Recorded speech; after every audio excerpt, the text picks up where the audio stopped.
Friends एक बार फिर आपको बहुत बहुत स्वागत है। जैसा कि फ्रेंड्स आपको पता ही होगा यूपी डीएलएड के सेकंड सेमेस्टर के यहाँ पर प्रीवियस ईयर क्वेश्चंस की जो सीरीज है वो लगातार चल रही है, जिसमें हमने 2016 के सारे पेपर सॉल्व कर लिए हैं और जिसमें ऑब्जेक्टिव क्वेश्चंस की सीरीज आपकी चल रही है वो के लिए प्रश्नों की।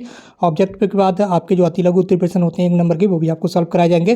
तो अभी ऑब्जेक्टिव क्वेश्चंस की जो सीरीज है 2016 की वो आपकी कंप्लीट हो चुकी है। चैनल पर जाकर आप प्ले लिस्ट वाले सेक्शन में जाकर चेक कर सकते हैं। UP DElEd second semester previous year की जो प्ले लिस्ट है वो आपको मिल जाएगी। अभी ये 2017 का फर्स्ट पेपर आपका आ चुका है, प्रथम प्रश्न पत्र, जो कि होता है आपका वर्तमान भारतीय समाज और प्रारंभिक शिक्षा का 50 अंकों का आपका ये पेपर होता है। टोटल समय आपका 2 घंटे का रहता है, जिसमें 15 सबसे पहले ऑब्जेक्टिव क्वेश्चन रहते हैं। तो सबसे पहले हम यहाँ पर ऑब्जेक्टिव क्वेश्चन को ही सॉल्व कर रहे हैं, ठीक है, जिसमें 2016 के सारे पेपर हमने सॉल्व करा दिए हैं। अगर अभी तक आपने वीडियोस नहीं देखी हैं, क्लासेस अटेंड नहीं की हैं, तो चैनल पर जाकर देख लीजिए, सारी क्लासेस ऑलरेडी आपको मिल जाएंगी, ठीक है। चलिए स्टार्ट करते हैं आज की इस क्लास को। सबसे पहला सवाल आपके सामने स्क्रीन पर है, प्रश्न संख्या 1, आदर्शवाद का श्रेष्ठ योगदान किस क्षेत्र में, जो आदर्शवाद है उसका सबसे श्रेष्ठ उच्च योगदान किस क्षेत्र में है। यहाँ पर 4 ऑप्शन है आपके, शिक्षण विधि में, उद्देश्य में, पाठ्यक्रम में या फिर बालक में। तो जो आदर्शवाद है इसका सबसे श्रेष्ठ योगदान जो है वो उद्देश्य में, किस में, उद्देश्य में। यहाँ पर देख सकते हो आदर्शवाद का श्रेष्ठ योगदान उद्देश्य के क्षेत्र में है। इसके बाद आपका अगला क्वेश्चन है प्रश्न संख्या 2। यहाँ पर पूछा जा रहा है कि जो राममूर्ति कमेटी थी जो कि 1990 में आपकी गठित की गई थी, ये क्यों गठित की गई थी। आपके सामने 4 ऑप्शन है। विश्वविद्यालय की शिक्षा में सुधार के लिए, ऑप्शन बी है आपका बालकों के कोर्स का बोझ कम करने के लिए, जो बच्चों को वो कोर्स एक्स्ट्रा कोर्स लगातार लाद दिया जाता है, बच्चों का जो यहाँ पर बैग होता है वो काफ़ी ज़्यादा भारी होता है, मोटी मोटी किताबें उन्हें पढ़ाई जाती हैं, तो इसके कम करने के लिए राष्ट्रीय शिक्षा नीति 1986 की समीक्षा हेतु, इसके अलावा डी है माध्यमिक शिक्षा का व्यावसायीकरण हेतु, ठीक है। तो यहाँ पर आपके सामने 4 ऑप्शन है, लेकिन इस सवाल का आपका जो राइट आंसर हो जाएगा वो हो जाएगा आपका ऑप्शन सी, ठीक है। राष्ट्रीय शिक्षा नीति 1986 की समीक्षा के लिए राममूर्ति कमेटी 1990 में गठित की गई थी, ठीक है। तो यहाँ पर देख लीजिए राममूर्ति कमेटी 1990, राष्ट्रीय शिक्षा नीति 1986 जो आई थी, ठीक है, इसकी समीक्षा यानी कि जांच के लिए गठित की गई थी।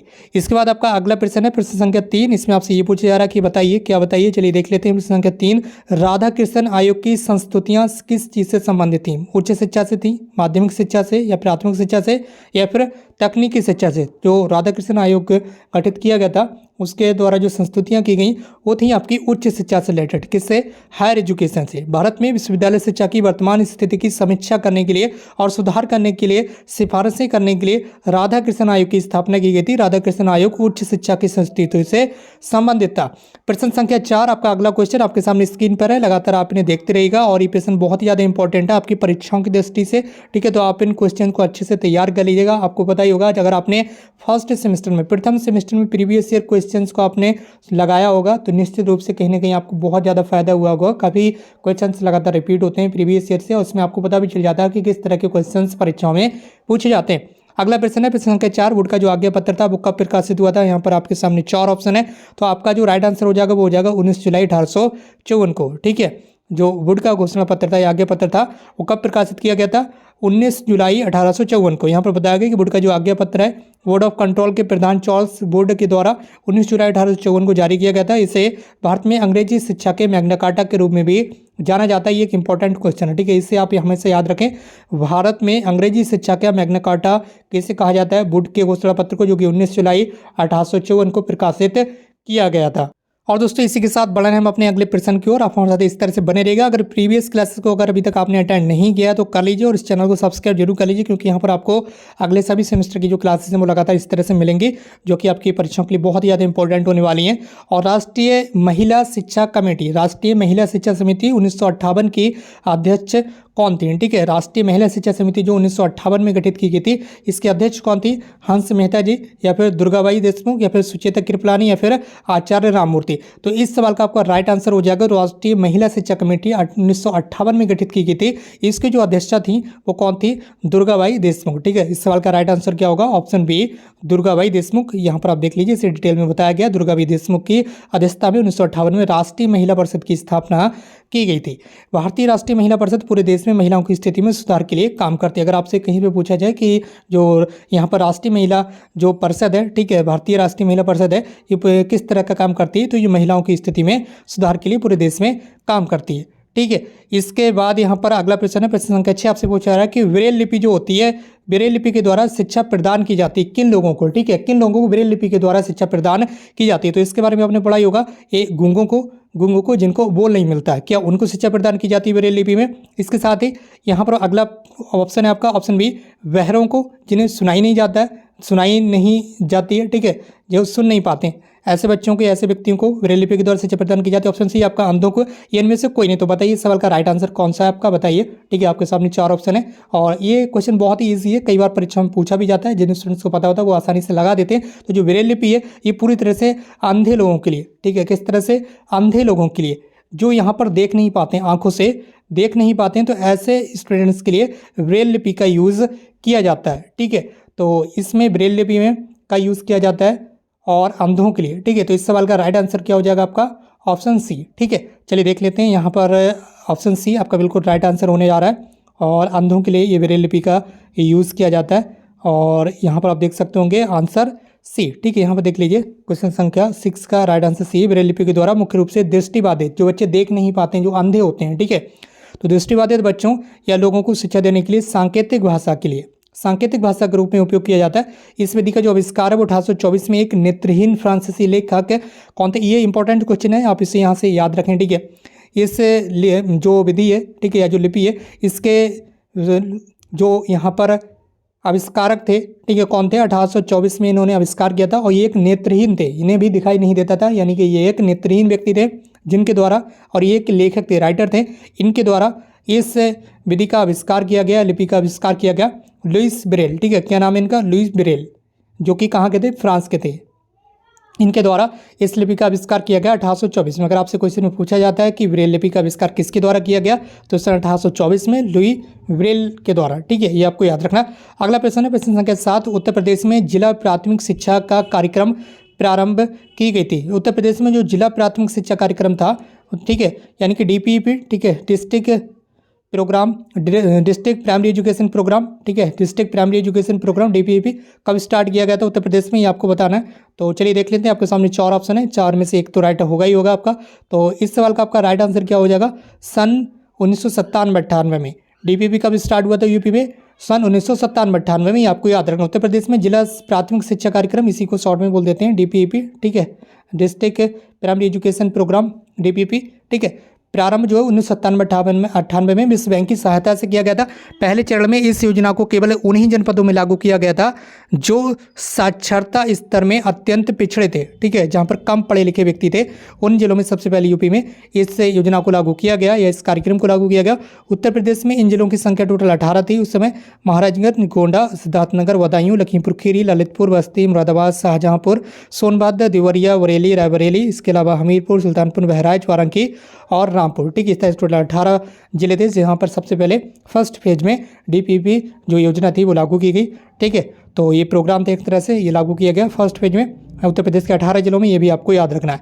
बढ़ रहे हैं अपने अगले प्रश्न को, प्रश्न संख्या 8 है आपका। प्रश्न संख्या 8 में आपसे क्या पूछा जा रहा है, चलिए यहाँ पर देख लेते हैं। प्रश्न संख्या 8 में आपसे ये पूछा जा रहा है कि बताइए शिक्षा में अपव्यय तथा अवरोधन पर आपका सुझाव दिया, ठीक है, शिक्षा में अपव्यय और अवरोधन पर अपना सुझाव किसने दिया आपको बताना है। हाटंग समिति ने, हाटोंग कमेटी, दूसरा कोठारी आयोग, तीसरा राधाकृष्ण आयोग या फिर वुड के घोषणा पत्र के द्वारा।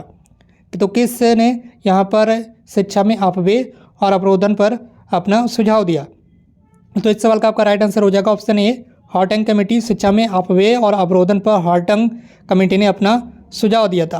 प्राथमिक शिक्षा के पूरी होने से पहले भी किसी भी स्तर पर बच्चों की समय से पहले वापसी को क्या कहा जाता है, अपव्यय कहा जाता है। ये क्वेश्चन आपका 1 नंबर में अति लघु उत्तरीय प्रश्न में भी आ सकता है, ठीक है, अति लघु उत्तरीय प्रश्न में भी आ सकता है कि अपव्यय से आप क्या समझते हैं, अपव्यय क्या है, ठीक है, शिक्षा में अपव्यय से आप क्या समझते हैं, शिक्षा में अपव्यय किसे कहते हैं, या शिक्षा में अवरोधन से आप क्या समझते हैं, शिक्षा में अवरोधन किसे कहते हैं। ये क्वेश्चन आपका अति लघु उत्तरीय प्रश्न में भी आ सकता है, तो इसे आप अच्छे से देख लें यहाँ से, ठीक है, यहाँ पर इसकी डेफिनेशन बताई गई है। तो इसे देख लें कि अपव्यय कैसे कहते हैं, अवरोधन कैसे कहते हैं। प्रारंभिक शिक्षा में, प्राइमरी एजुकेशन की शिक्षा पूरी होने से पहले ही क्या होता है, किसी भी लेवल पर बच्चों की समय से पहले वापसी को अपव्यय कहा जाता है। इसके बाद 1 वर्ष से अधिक की अवधि के लिए एक ही कक्षा में एक बच्चे के प्रतिधारण को अवरोधन कहते हैं। यानी कि यदि बच्चा फेल होता है किसी भी स्टेज में, किसी भी क्लास में फेल होता है, जो बच्चा दोबारा से उसी क्लास में अगर वो पढ़ाई करता है, या फिर बच्चा बीच में पढ़ाई छोड़ देता है, दोबारा से उसी क्लास में एडिशन लेता है, तो इसे क्या कहा जाता है आपका, इसे कहा जाता है अवरोधन। ठीक है, तो ये सारी चीज़ें यहाँ पर आपको याद रखना, दोनों डेफिनेशन। बाकी अगले प्रश्न को हम यहाँ पर बढ़ रहे हैं। प्रश्न संख्या 9 आपके सामने स्क्रीन पर है और इसमें आपसे ये पूछा जा रहा है कि बता दीजिए फटाफट, क्या बता दीजिए। आपसे पूछा जा रहा है प्रश्न संख्या 9 में, प्रश्न संख्या 9 है राष्ट्रीय शैक्षिक अनुसंधान एवं प्रशिक्षण परिषद। राष्ट्रीय यहाँ पर पूछा जा रहा है, ठीक है, नेशनल, ठीक है, नेशनल, ठीक है। तो राष्ट्रीय शैक्षिक अनुसंधान एवं प्रशिक्षण परिषद का मुख्यालय कहाँ पर है, ठीक है। तो यहाँ पर पूछा जा रहा है एनसीईआरटी के बारे में, ठीक है। एनसीईआरटी का मुख्यालय कहाँ पर है, तो सभी स्टूडेंट्स को पता ही होगा अच्छे तरीके से, न्यू दिल्ली।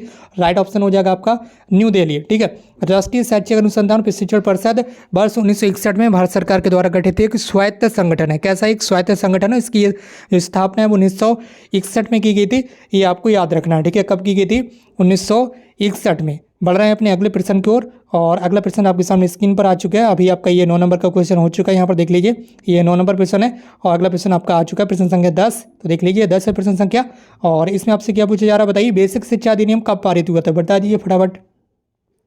बेसिक शिक्षा का जो अधिनियम था वो कब पारित किया गया था, 1972, 1945 या 1985 या फिर 1980 में। तो इस सवाल का आपका राइट आंसर हो जाएगा सन 1972। बेसिक शिक्षा अधिनियम कब पारित किया गया था, सन 1972 में। बेसिक शिक्षा अधिनियम कब पारित किया गया था, सन 1972 में, ठीक है। उत्तर प्रदेश सरकार के द्वारा बेसिक शिक्षा अधिनियम वर्ष 1972 में उत्तर प्रदेश अधिनियम 34 के अंतर्गत पारित किया गया था।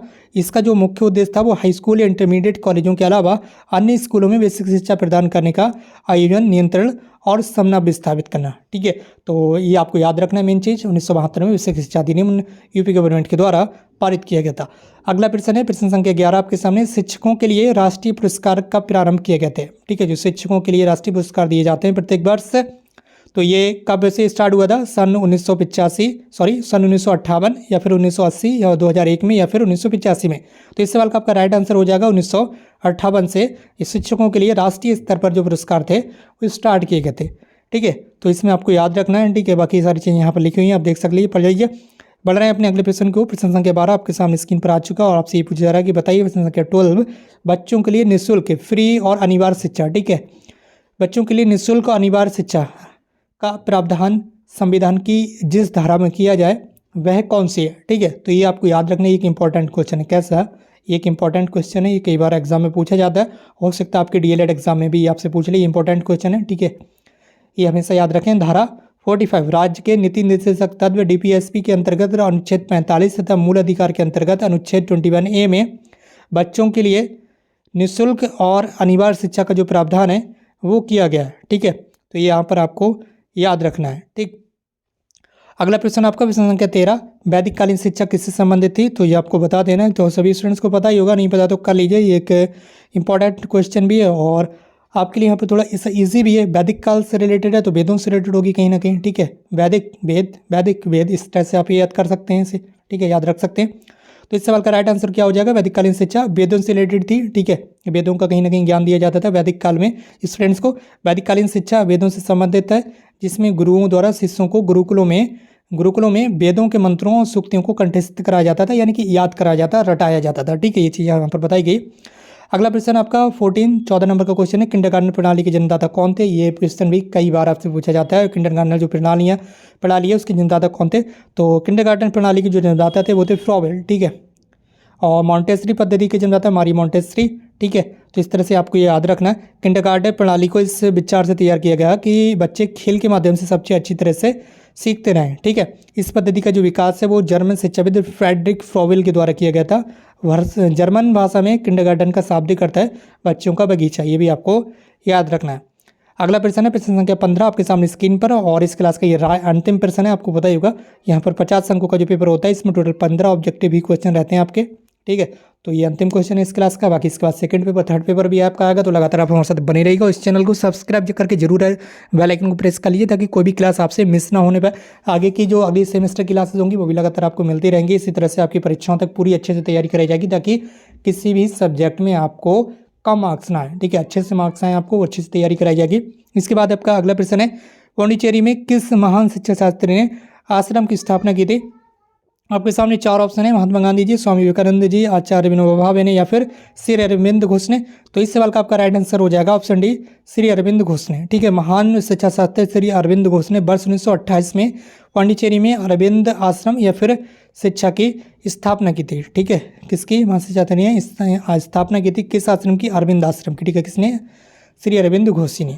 क्लास आपको कैसी लगी कमेंट बॉक्स में जरूर टाइप कीजिएगा और हमसे इसी तरह से जुड़े रहिएगा। और आप यूपी के किस जिले से बिलोंग करते हैं नीचे कमेंट बॉक्स में जरूर टाइप कीजिए। बाकी दोस्तों आज की इस क्लास को हम यहीं पर समाप्त करते हैं। हमसे जुड़ने के लिए बहुत बहुत धन्यवाद। Thank you so much for connecting.